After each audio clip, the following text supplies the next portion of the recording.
Hey guys, how are you and welcome back to my channel. Today I have another Frankie palette and I'm about to break this up, and these eyeshadows are gonna go back to their homes. But I wanted to show it to you before because you guys seem to love the last Frankie palette that I did for fall, which was the green based one.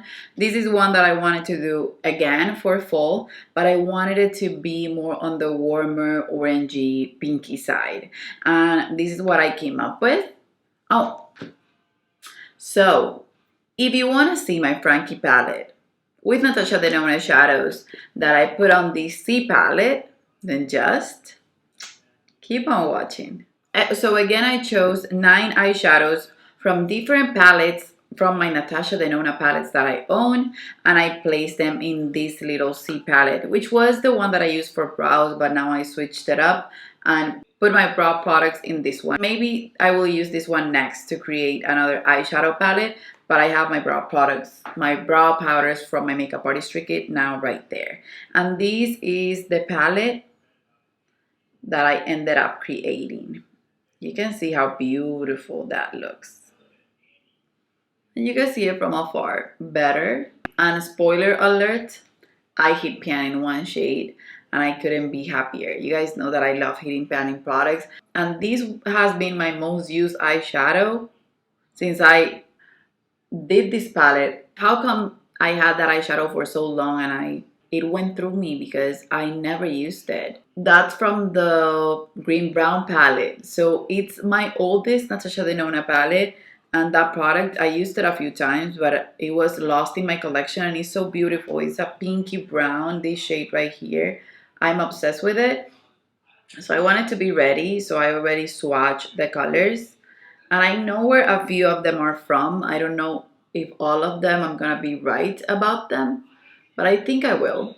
I have here green brown palette, gold palette, sunset palette, and cranberry palette. That's all. Yeah. So you can see that I put always a light shade just to do my brow bone or to create a cut crease. And then this time I put this topper, which comes from the gold palette, and it's so beautiful. You can see it right here. It's the second shade. You can use that on top of anything. Then this orange from the sunset palette I loved a lot. And this one is not as powdery as her other formulas. This is from the sunset palette, which is the same one that they have on the gold one. These two are from the cranberry palette. This is also from the sunset palette, and this is from the green brown palette, and this one as well.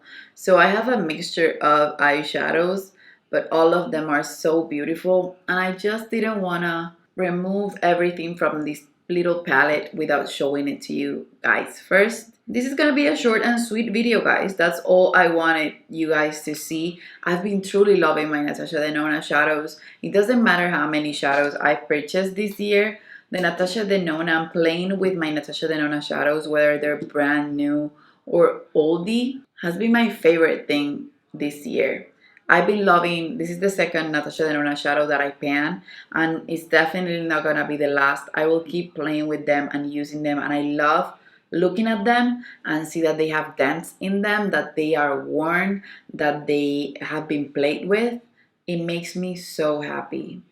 So stay tuned for the next Frankie palette, but if you guys love this, please let me know in the comments below, and let me know if you have another perfect warm tone with hints of cool tone fall palette that you created. And if you do, tag me.